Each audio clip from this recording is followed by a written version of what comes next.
Good evening, everyone, and welcome once again to the place to be on a Sunday night. We are here for round 11 of Sunday Night Lights, of course. We're here at the Great American Circuit of Barber Motorsports Park tonight, where the best Skippy action going around is live and exclusive on Top Split TV. I'm your host, Alex McKellen. Of course, joining me once again is the chaotic one himself, Mr. Corey Steinhauser. Corey, good field here tonight. Very interesting and challenging track. A lot to look forward to.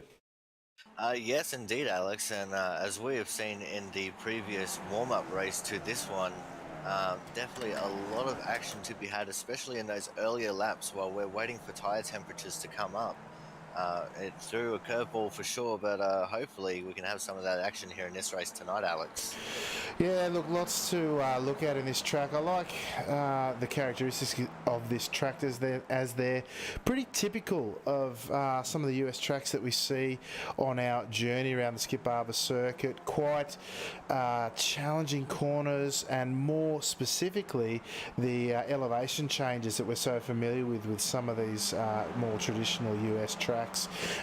Great crowd out here on track tonight. We do once again have the strongest strength of field for those playing at home, just about 3,400 here tonight, which is probably our lowest strength of field of the season, but that's probably reflective of the popularity or lack thereof of this track, Corey, despite the fact that it's a lot of fun to race.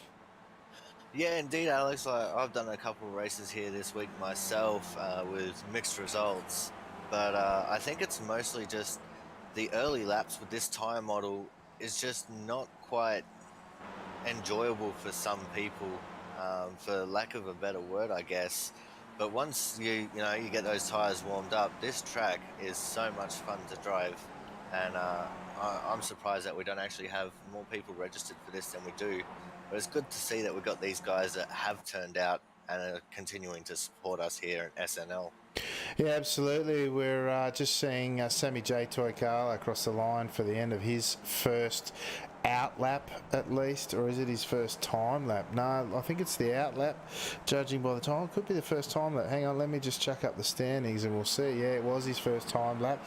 Sasha Gourlay sitting on top of the popsicle, although it is, of course, the second time lap around here that really counts, because the tyres come up to temperature and pressure a little bit more. The grip starts to feel somewhat normal, for want of a better term, and you gain somewhat in the order of about a second or more by the time you get around there, Corey. So these guys really looking to set the pace in their second lap here during quali.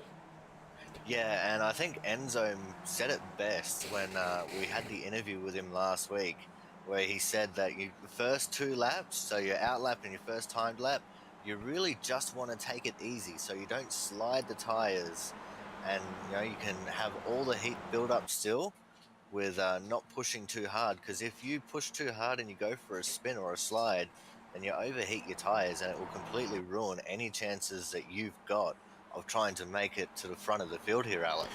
Yeah, 100% right there, Corey. Interesting tonight, looking at the little Christmas tree down the side here as we see Enzo Cantor coming around to end his second time lap. Might get rid of that one and stick up that one, just so we can see whereabouts he gets on his time lap. 38.2, maybe that was his first one. Apologies if that was the case there, Enzo. But if you look at I think it was his second, because he's just binned it after the line. As the guys start coming around, 37.2, Gourlay leading the field at this stage, provisionally at least. But I was about to say, half the field by the looks here tonight, ANZ drivers, which is fantastic. Of course, that's what we were going for here, to boost the chances of the local folks. We've had a lot of international guests with us throughout the season as well, which has been fantastic, but nothing like this in terms of the ANZ turnout. It looks, I reckon, there's about half the field or more, Corey. ANZ representation, even the Asia area of representation that we've got here tonight, is absolutely incredible. I'm so glad that we can see so many of our AusNZ blokes up here fighting it out to try and get some SNL gold here tonight, Alex. Speaking of gold, I've got the Golden Stig on screen here tonight, making, brandishing the Top Split TV logo there as well on the side pod. Great support for the channel there with the Golden Stig, who of course is and has been a part-time commentator here with us, but he's back out after somewhat of an hiatus. Even on the helmet, he's got the TSTV. I tell you what, look at that.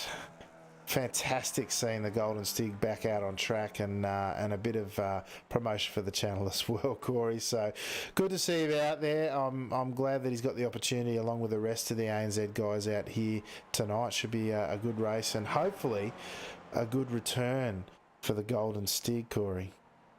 Well, we can only hope that this is going to be a good return for the Golden Stig. We have missed him here, just in general, both in the top split and in the strength of field races here. So I'm really glad to see him return, and with the trademark gold car nonetheless. Hopefully he can have a good result here. He seemed to struggle a little bit in the previous race, but hopefully that he don't let that bash his confidence too much as we get ready to head into the race now, Alex. Oh, I tell you what, he was a bit off the pace there. Hopefully he'll find his legs during the race. About 30 seconds left now. There's a couple of guys still out on track, including one B. Snell, one of the leading ANZ drivers, of course, and racing for Team Milo. I'm not sure if he is still setting a lap out there. He's probably not going to make the second one if he is. But He's on his third lap. Oh, there you go. That's what the Drifterino's like around there. Actually, he's done that pretty well. Perhaps he's getting more used to the tyre model than we're giving him credit for. All right, let's take a look at our grid as the guys start thinking about taking it. We are, of course, here at Barber Motorsports Park for round 11. Sasha Gourlay from Simatok Esport taking, I think, might be his first pole of the season with a 37.2. Fantastic time, it has to be said. Sammy J. Toikala, our current series leader, with just the 1.5 tenths behind in P2. P3 to Hawken Grebstad from Team Ovaltine, starting to get the handle of qualifying. Good to see.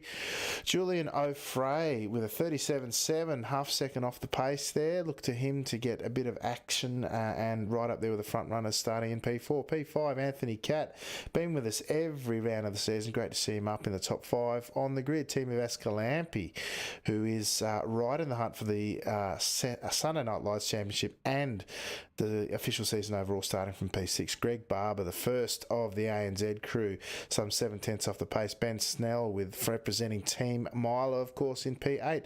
Juan Jose Diaz Salvador in P9 from Iberia. Enzo Cantor representing Thrustmaster Mivano here tonight in P10. Kevin Henderson, another ANZ stalwart in P11. P12, Simon Edwards from UK&I, the number 1 plated car. Look for him to make his way through the field. Toshimasa Hanada representing Japan in P13. John Scholz for Venom Racing in P14. Dan Hanavia, sorry Dan, he's a fan of the channel too, supporter of the channel too, in P15. Great to see him in the top split. Luke Sweetnam, ANZ's own, in P16. Les Peck for Venom Racing, great to see him back in the top split in P17. The Golden Stig representing top split racing team here tonight in P18. Starts. Thank you, Sodi. P19, Craig Jashon and Mark Jeffrey, great job getting into the top split. All the way down in P20 as we start thinking about getting the race going here. The guys on the grid, we've got about 0 seconds to wait as the flag marshal takes his spot on the podium there. Red lights mean rev. Green lights mean go as they make their way down to turn 1 here. Pretty tricky corner. You might be looking to second or third gear here depending on where you are in the field early on as Gourlay leads us through there. Pretty clean so far. The rear of the cars, the rear of the pack I should say, going 2 by 2 in places. Everyone seems to have got through okay, although the car number 4 there I think was Enzo Cantor. He's dropped right off the back there, Corey, and he's fallen all the way down to last place. Enzo unfortunately had a little bit of a spin there into turn number 1 as I'm moving back up to watch Al Frey in a 2 car as he's battling with Håkon Grebstad there, and I think he's also got Anthony Catt and Vascalampi around him. Anthony Catt right on his tail. These guys at the front just trying to take it a little bit tentatively with these tyres still being fairly cold. even though we've got this boiling hot track here today, Alex.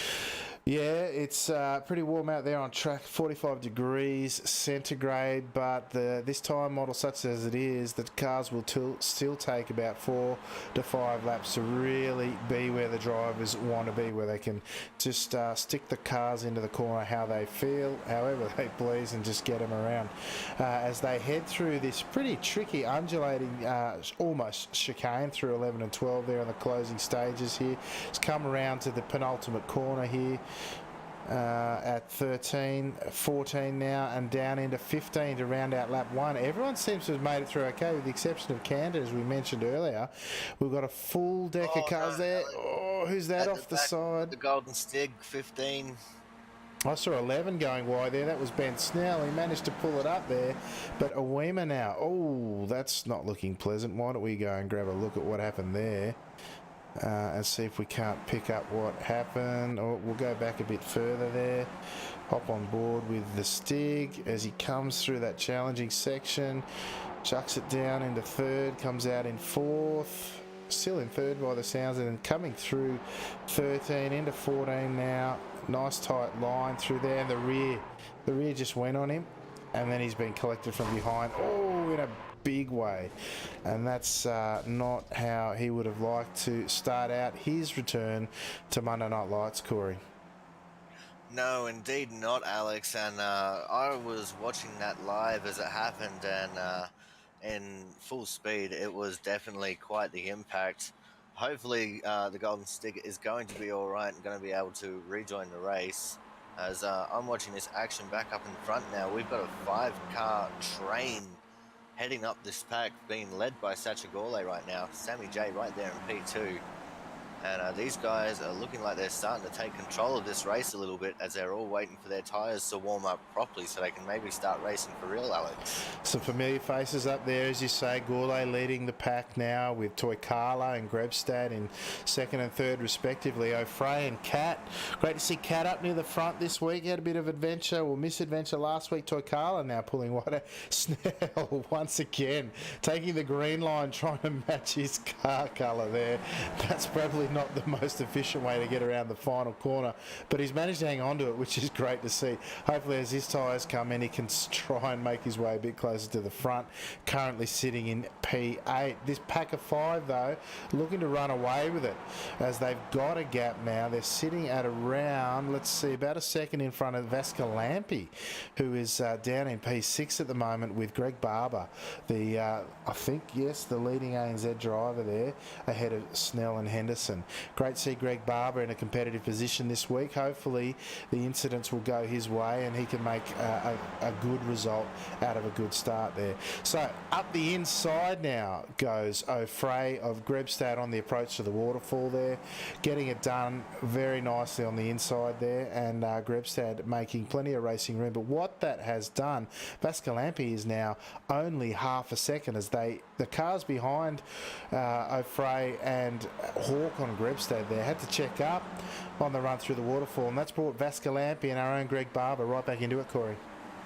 Yeah, and that started all the way back in the hairpin there, Alex. Hawkon went for a big inside move on Sammy J, as the tyres are starting to come back up to the temperature, and these guys are starting to explore the limits of their tyres. Hawkon couldn't quite get the move done, and as we saw there, Alfrey getting the run on the outside of the hairpin going into the waterfall. And as you said, it checked them up just that very slightly and has invited Vascalampi and Barber into this battle. Big news, of course. Ben Snell made the last corner without taking the grass. Congratulations, Mr. Snell. Only took 3 laps and he managed to get it done. Well done, sir. Well played. We are now, of course, with a pack of 7 cars down to Greg Barber in P7. Sammy J. Toykala now. Is he going to have a look into the hairpin? No, shows the nose at turn 5. Sticks it in behind there. Gourlay, of course, showed he had plenty of pace in the warm-up race before this one. Ran away with it, in fact, surprisingly, as Toykala, I think, is carrying a bit of an injury into this race. Scuttlebutt around the joint is, and O'Fray once again showing the nose into the waterfall, this time not making it happen as they use every bit of the curb on that central part of what is pretty much a straight line through there. It looks like a very twisty chicane, but you can straight line. It's really just two right-hand corners if you line it up right. Corey, they are going through the flat-out section now at 9 and 10 on this straight here. Another passing opportunity into 11 if you time it right. O'Fray now forcing Toykala to defend. Side by side they go. Toykala backing out of it. O'Fray, the elbows are out here tonight, Corey. He's going to get it done tonight by hook or by crook. Oh yeah, these guys are definitely very racy here tonight, Alex. It's really good to see. And for once, I think the bigger breaking news is we're not seeing an absolutely dominant race by Toykala, which is if people have tuned in for the last couple of weeks of SNL here, is completely different to what has become the status quo here for SNL. As we start going through turn 2, the long sweeping right-hander, which can be taken in third, but I think the faster guys are starting to take it in second, just for that extra little bit of oomph coming out of the corner. It looks like Hawkon wants to try and make a move on Sammy J. It looks like he's going to think better of it as they come into the hairpin now. But these guys battling close, hard and fast right now, Alex. Yeah, absolutely. They're Toykala probably ruining that move that O'Fray made in the previous lap, because Gourlay now is 7/10 out. And I'll tell you what, I wouldn't put it past him to get away here as they go through the waterfall again on mid-stages, lap 5 now, 5 of 15, of course, here tonight. And he's still that 7/10. The draft will keep you in touch here, but the technical nature of some of the corners means that it won't necessarily draw you up to the car in front. Having said that, he's got about half a tenth out of that straight now as they approach 11 and 12 now. Far trickier. You turn in fourth without lifting, you lift off. Some people keeping fourth gear on the exit of 12 there, others shifting down to third to get the drive out, as you mentioned with one of the previous corners at 2 and 3, Corey. But so come around through the penultimate corner there at 13, in through 14 A and B, and now through 15, the final section here. Grebstad now right on the tail of Toykala. Will he have a look into turn 1 is the question, Corey. And I don't think he will, Alex. I think he was just going out there to get some fresh air, so he wouldn't be too close to Toykala going into turn 1 there. Even though it is a good passing opportunity, it is still a little bit sketchy to go through there too wide.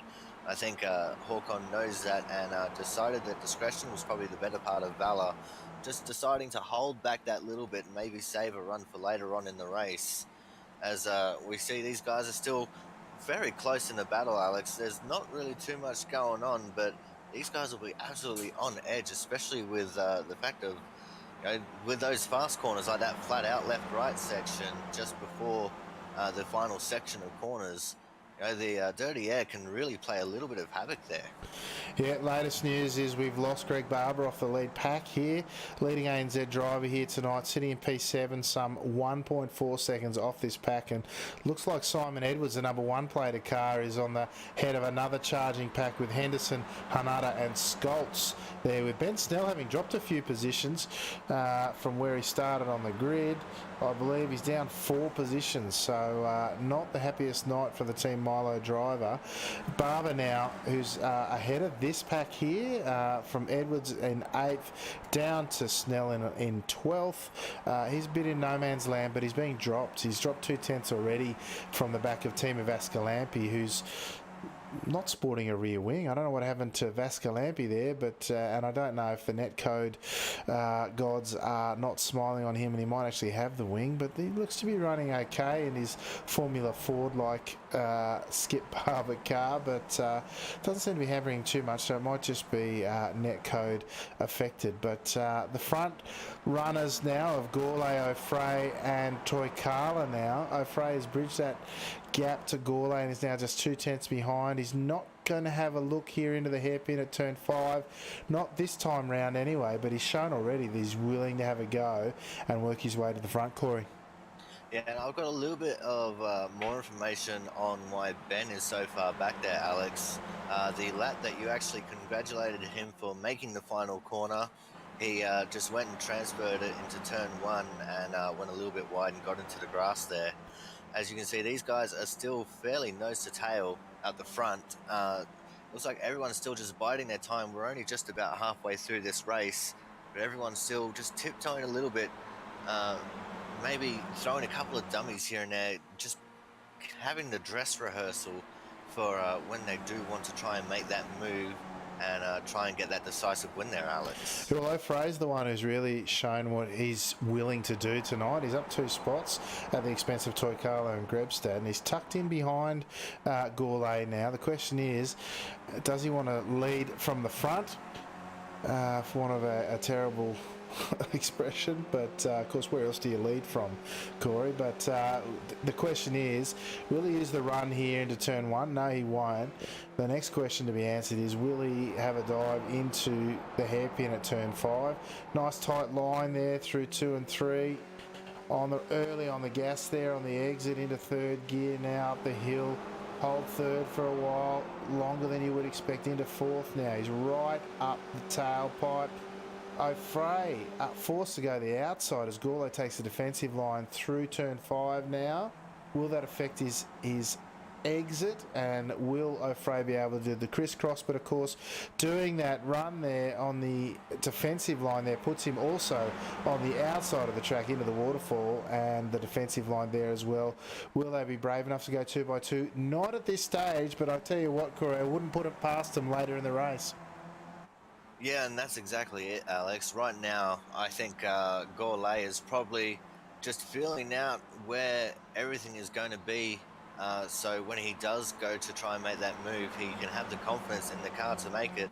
As you can see, Gourlay going for the defensive line through the flat out section here again. Oh, there's contact. Oh, a little bit of contact there with Alfrey. I don't think he was quite prepared for Sasha to slow up that much, and that's stirred things up a little bit here in the pack. We see some big moving going on in the back there with Vascalampi and Anthony Catt there as well. Oh, there's contact there as well. Oh, Vascalampi just pushed off the track. These guys are starting to be like a cat scattering a bunch of pigeons right now, Alex. Tell you what, that run through the final section, they really checked all the guys in the latter stage of this pack right up. And they really didn't know where to go at different points because they were side by side in places that they had not been before. As I see, Greg Barber is now in the pits, and I'm going to go try and grab a replay of where that might have happened. He's been in the pits for a while. Oh, no, Barber I wanted, please. Yeah, I just had a look at it there, Alex. It looks like he got a little bit sideways going through turn 1. Went straight through the sand trap on the outside of the corner and nosed it straight into the wall. Yeah, that's unfortunate for Greg. He was, of course, the leading ANZ driver at the time. That mantle, of course, handed over to Kevin Henderson now, who's just about 5 seconds off this leading pack. You can see that yellow car in the background with Toshimasa Hanada in his draft there, as we're with these front runners once again of Gourlay, O'Frey, Toykala, Grebstad and Catt. Vascalampi now, I think, at the expense of that previous lap's battling, has dropped off. He's now 1.6 seconds behind and may have picked up a little bit further damage with that contact between he and Catt through the final corner now as they go through that very corner once again. It is Gourlay who's leading them, showing he's willing to defend as much as O'Frey's willing to attack, Corey, with just the balance of 6 laps remaining now as they cross the line. Great to see how this one unfolds. And it will definitely be very interesting. As you said, we've got about 5 3/4 laps to go now as they start heading through turn number 2. These guys are starting to get a bit antsy, and you can tell by just the way that they got very aggressive with each other in the previous lap. As you can see, Gourlay still going defensive. I'm not sure if he's practiced this too much, but looks like Alfrey is definitely wanting to get that leading position and try and lead this pack, getting the draft for as long as he can before they head up to the braking zone for the waterfall. Looks like he couldn't quite get it done. Almost trying to go too wide there into the waterfall. This is starting to heat up a little bit, Alex. Yeah, and we saw there, O'Frea's carrying a bit of damage on his nose there. I don't know if he had some contact on the way through the couple of passes that he has made. Although we saw them, it didn't look to be any contact there, but I guess only he knows that for sure as he goes through that fast final chicane there at 11 and 12 now. Probably drops there. They're not taking as much of that inside curbing as I would have expected now, going through 13 now, a lot of curbing there, and then through 14A and B, and Gourlay once again leading this race. Great to see that he hasn't been able to skip quite away like he did in the warm-up race, and we do have this battle pack of 5 looking to sort out the finishing order at the front end there, Corey. Yeah, exactly, Alex. And unfortunately, it looks like we have lost John Skoltz as well. I'm not sure what's happened to him. I haven't gone back and have a look yet. We've also got Håkon Grevstad looking like he's trying to make a move around the outside of Sammy J. Couldn't quite get the move done in turn 2 there. The inside line just too strong. But maybe Håkon's going to try and put the move on him heading into the hairpin. Looks like Anthony Katz having a look on the inside of Håkon while he's at it. Håkon leaving the space there. Anthony has filled it. And let's see if Anthony can now get clear of Håkon as they head towards the waterfall.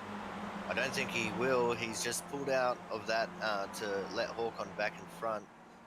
He knows that he probably doesn't have the grip to try and go 2x2 in there at the moment, or at least not the confidence to do it as we head on going towards the very fast S coming up here, Alex. Yeah, cooler heads prevailing on that occasion, Corey. I wouldn't put it past them, either of them or any of the ones in this front pack, to do that on the last lap or two, but certainly with about 4.5 remaining as they come to the closing stages of lap 11 now, through the sweeping right-hander that is turn 12, then through 13 once more.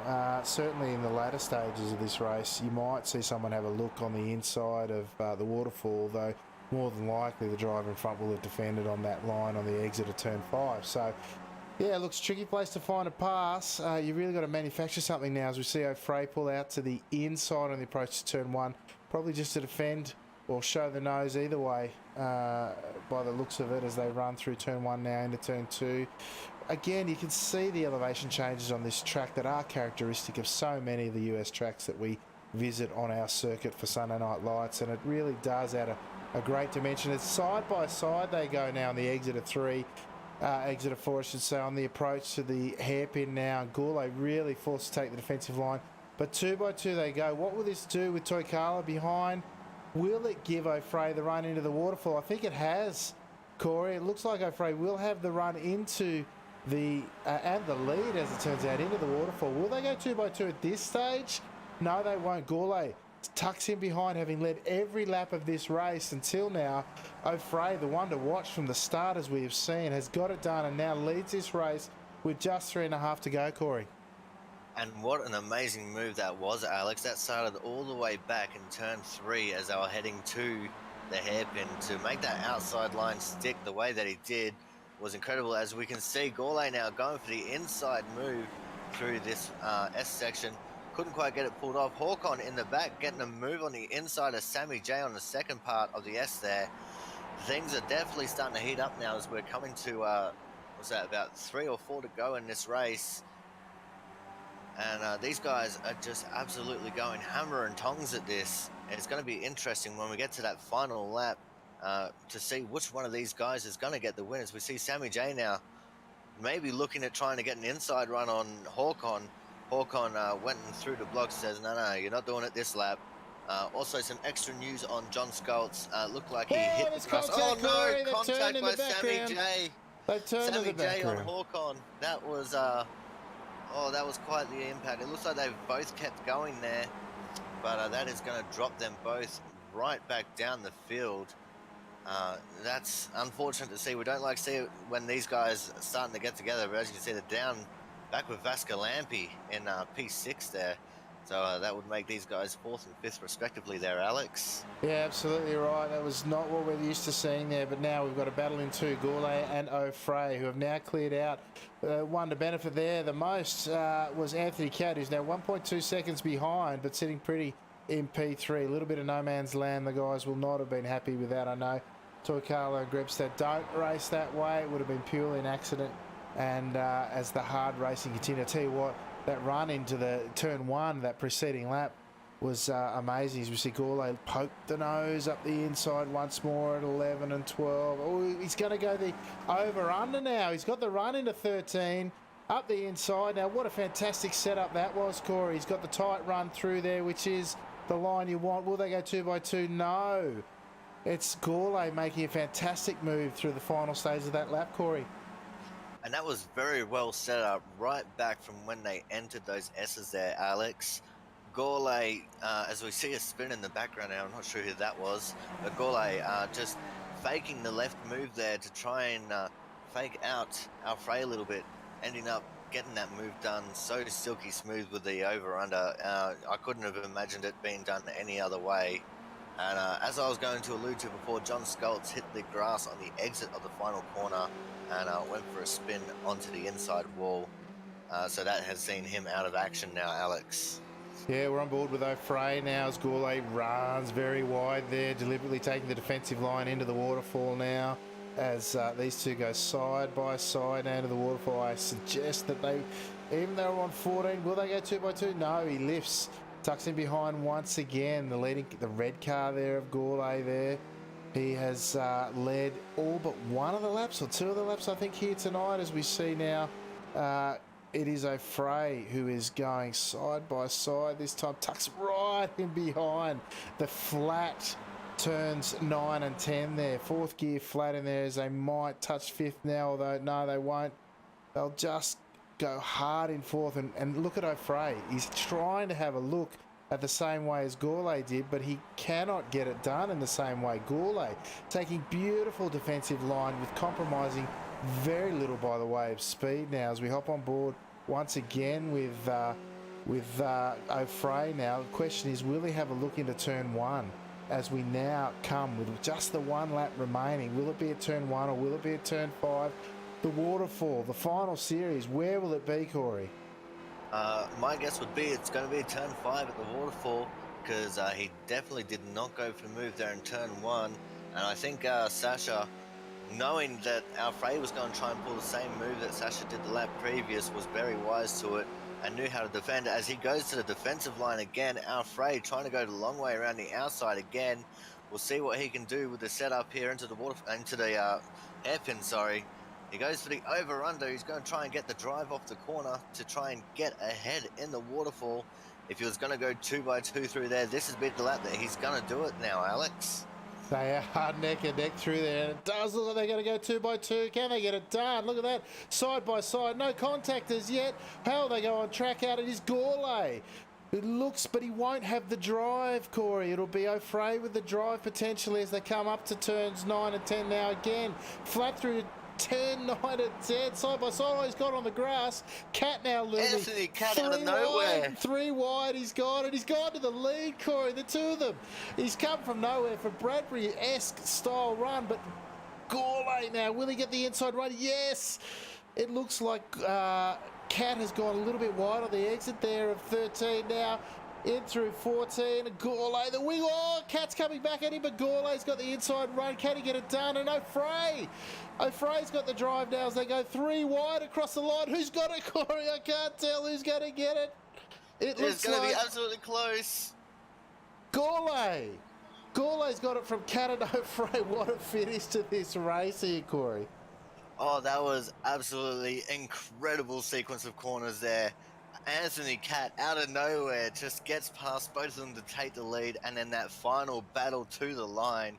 I don't think we could get better racing anywhere else, Alex. Not even at, dare I say it, Interlagos, where a 3-wide finish is probably status quo. But you know, the skill of these drivers to race that hard, that close on the final lap and not hit, absolutely incredible.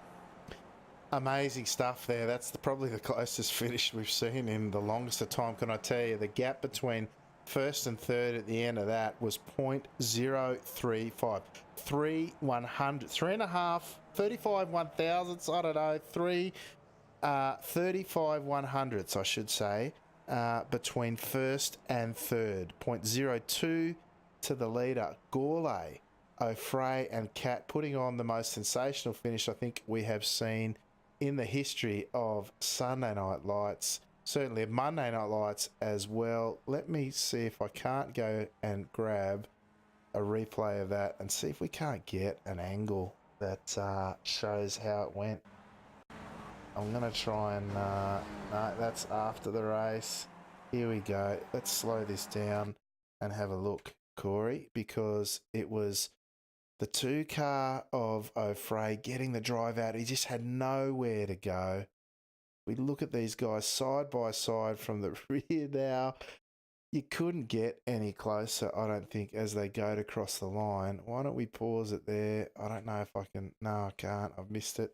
I was going to try and get an angle on it, but I tell you what, those three drivers have put on one of the best shows I think you'll ever see on iRacing there, Corey. Oh, yeah, exactly, Alex. Just the way that these guys went for the run to the line there. As I said, I don't think we would see a finish like that anywhere outside of Interlagos, where a race like that to the line is pretty much the status quo. But, as I said again, absolutely incredible. The skill of these drivers as they were battling that close towards the end there. It was just absolutely amazing, Alex. I'm speechless, in awe of how they pulled that off. Yeah, fantastic driving from all three. Certainly the tightest finish we've seen for the podium, I think, in our series history. But let's go have a look at the final results now. We're at round 11, of course, here from Barber Motorsports Park, which, despite its lack of popularity, has put on one of the best races we've seen all season. The final standings were Sasha Gourlay from Simitok Esport taking out the most hotly contested win we've ever seen here. Just the 2100ths ahead of Julian O'Fray, who I think, if I'm not mistaken, he's been turning up so often to Sunday Night Lights, but I think that might be his best result. Fantastic drive from him as well. Anthony Catt, who's been here all season, grabs his first podium, if I'm not mistaken. And whilst it says 0.055 there, I've got 0.035 on my telemetry, so whichever, it was very close. Håkon Grebstad from Team Ovaltine in P4 with Team of Vascalampi rounding out our top 5. Excuse me, sorry, just had the cough mic button there. Kevin Henderson, the leading ANZ driver in P6, Toshimasa Hanada in P7, Ben Snell representing Team Milo in P8, Simon Edwards, the one-plated car here tonight, in P9, Sammy J. Toy Carla rounding out your top 10. Not the result he was looking for after that incident that affected his and Grebstad's race. Of course, Juan Jose Diaz Salvador in P11, Luke Sweetnam, another ANZ driver in P12, rounding out the SNL point scoring positions. Les Peck for Venom Racing in P13. Enzo Cantor, an unhappy race for the Thrustmaster Mivano racer here in P14. Mark Jeffrey, great to see Mark representing Team Venom Racing, of course, in the top split and a top 15 result. P16 to Craig Deschon. Great. We haven't seen Craig in the top split before. Great drive from the Friday Night Race Club driver there. Dan Hanavier in P17. First time for him in the top split as well, if I'm not mistaken. Greg Barber, once again, continuing his run of tragic luck here tonight, all the way down in P18. Hopefully back next week and next season, bigger and better. John Scholz, another one continuing a poor run of luck here tonight, just clipping the grass and costing the Team Venom Racer quite a good result here. And the tale of woe continued for the Golden Stig here, all the way down in P20. Not the return that he wanted for representing Top Split Racing Team, of course. Hopefully we'll see him back bigger and better next week. The strength of field here tonight, just that tick under 3,400. And Team of Vascalampi, sans the rear wing, still managed the fastest lap of the race with a 1:36 dead. Not the fastest lap times we've seen this week, so that's probably down to the hotter track temperatures, but certainly the racing itself was hot out there tonight as well, Corey. Yeah, we saw a lot of action, and good on Hawkon for managing to climb his way back up to fourth after that contact that he had with Sammy J there. I did hear that Sammy J was possibly the car that I saw spinning in the background of my shot when we were looking at the leaders there. So that's unfortunate for Sammy J. Hopefully, he won't let that knock his confidence too hard. And when he comes back next week, when we are at, I think it's Monza next week, he'll bounce back better and stronger than ever. Yeah, expect to see him back up there with the front runners next week for sure. Not his race, but there again, he can't win them all, Sammy J. Smurf and Sammy J, just remember that, mate. Share the love around a bit as well. Of course, he's had 5 wins this season if you count the couple that he got in the second split as well. So quite a dominant performance, and as you would expect, he's up near the front of the standings. Now, we will have a couple of interviewers or interviewees in the booth or the green room waiting to come up. The first of which we will bring up now in finishing order, Mr. Håkon Grebstad. Håkon, mate, that ended not the way you would have expected or hoped, but certainly the racing looked pretty hot out there early on, and at least hopefully not too bad from your perspective. Yeah, the racing was really good up until lap 12, I think it was. And then, Sammy got into me, unfortunately. And just wasn't able to catch back up or be in the fight for first. Yeah, it was a shame there, mate. It was a battle pack of 7 for a while, then 6, and eventually just the 3 who put on one of the most spectacular finishes we've ever seen. It was just sad that yourself and a couple of the others weren't a part of it, but certainly if you go back and look at the replay, mate, it was quite a spectacular finish. But hopefully, though, for yourself and some of our other regulars, you'll be up the pointy end again next week, mate. But anyone you'd like to give a shout out to before we let you go? Yeah. Hopefully, I'll be up the pointy end next week. I'm gonna have to if I'm gonna have a shot at the overall season. But yeah, shout out to you guys, of course, as always. Awesome, thanks, mate, and we do look forward to seeing you back next week, and hopefully the track will bring out some more of the big guns, and there'll be some big points on offer for you to have a crack at Teemu, who's sitting nice and comfortably. So it would seem at the top of the pops there. So thanks again for supporting the series, mate. We'll talk to you next week. Thank you. There you go, Corey. Quite a disappointed Håkon Grebstad here this week, understandably, of course, as things did not go his way. But certainly he's had a very strong season here in the Sunday Night Lights, but also in the overall standings, as taking advantage of some of the big names that aren't here this season, mate. Yeah, that's exactly it, Alex. And consistency is the key. And with Hawkon being consistently in the top split, he's had a fairly good season. But he might be a little bit disappointed with today's race. But I think he can still hold his head high, knowing that he came home in fourth there, even with that contact that he had there late in the race. Yeah, absolutely right, Corey. Now, we have some other people who've joined us there. I'm just trying to... it's Teemu, who's next on the list. Mr. Vascalampi, thank you once again for joining us in the booth. Looked like you had some contact through the race that might have given you some damage. Is that the case? Yeah, I was just sitting behind these guys and waiting for them to kill each other. And maybe I took a little too careful the downhill ones, and crack hit me to the rear, and I lost the rear wing. Then I had 2 wide with Anthony, and then there I got some more damage. Yeah, that's a shame, mate. Sorry, go ahead. Yeah, I was, but I ruined my race already in the qualify. Yeah, that's a shame, I just mate. can't do qualify here. Yeah, it's a tough track to get a handle on, I have to say, and it's shown that by perhaps scaring some of the people or the regular contingent away during the week. But certainly a unique challenge here, and one that the guys took on ably here tonight. I'm sorry your race didn't end up, but fortunately you've got a lot of points in the bank already. So hopefully next week will turn out better, and you can add to those again, mate. So thank you once again for joining us. Anyone you'd like to give a shout out to before we let you go? No, just normal you guys and people who drive Skippy. Awesome. Thanks, Tim, mate. That's great, mate. Thanks for joining us again. We look forward to chatting to you again next week. Bye.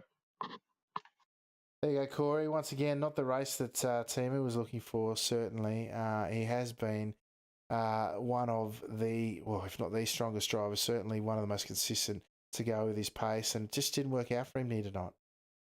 Yeah, indeed, Alex. But we did have confirmation that he lost his wing, so we both weren't seeing things. So he was driving a Formula Ford up against this field of skippies. So I would have to say, fifth place, not very bad for him at all for this round here, Alex. Yeah, he's made the best of Swiss Ben Snell once again, running off in the early stages of the race, thinking that the Skippy's now four-wheel drive. But I tell you what, he's done so well to hang on to it now that I'm looking at it.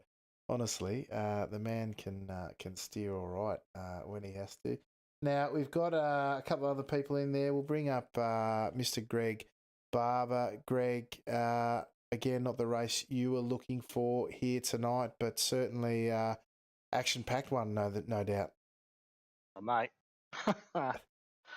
No, I thought I was in with half a chance tonight. Screwed up qualifying, fell off the back of the toe, and just overdrove it trying to get back on. Yeah, it was a shame because leading the ANZ charge, we had a good representation here tonight, and yeah, you were right up there with them, and it was all action stations up the front. And I was hoping you get amongst it. It's just a shame it didn't work out there, mate. But hopefully, this run of bad luck you seem to be having won't continue, even if it's not next week. Hopefully, we'll see you back bigger and better next season, mate. Yeah, who knows? We'll have to see what the new build brings for me. But look, I find it interesting that you say that because I was sort of sitting there 1.5 seconds off the back of Timu there and trying to get back onto him, hoping that they'd get in each other's way a little bit and come back to me. But they just seem to be following each other around from where I was sitting. Yeah, they did. The deck got shuffled a couple of times, particularly O'Fray making his presence known. But then, I'll tell you what, in the latter stages, if you get a chance to check out the replay, they really went at it toe-to-toe. So, some good driving up the front. And hopefully, in the coming weeks, mate, again, if it's not the last round, it'll be next season that we can see you right up there amongst it as well. So, but anyway, mate, thank you for joining us on track and in the booth once again. Anyone you'd like to give a shout-out to tonight? Oh, no, just thanks to you guys for putting this on every week. And we'll see you next week in Italy, huh? Awesome. All right, thanks, Greg. We'll talk to you then. See you guys. There you go, Corey. He's new back to the series, I should say, because I know the man's got a bit of experience steering a car on the online sense, if nothing else, and certainly flying the flag for ANZ at the pointy end early on. I was just hoping the luck can turn around and we can see him towards the latter stages of races as well. Yeah, well, excluding all the bad luck that he has had recently, Alex, I think Greg, as far as the SNL series goes at least, is a driver on the up and up.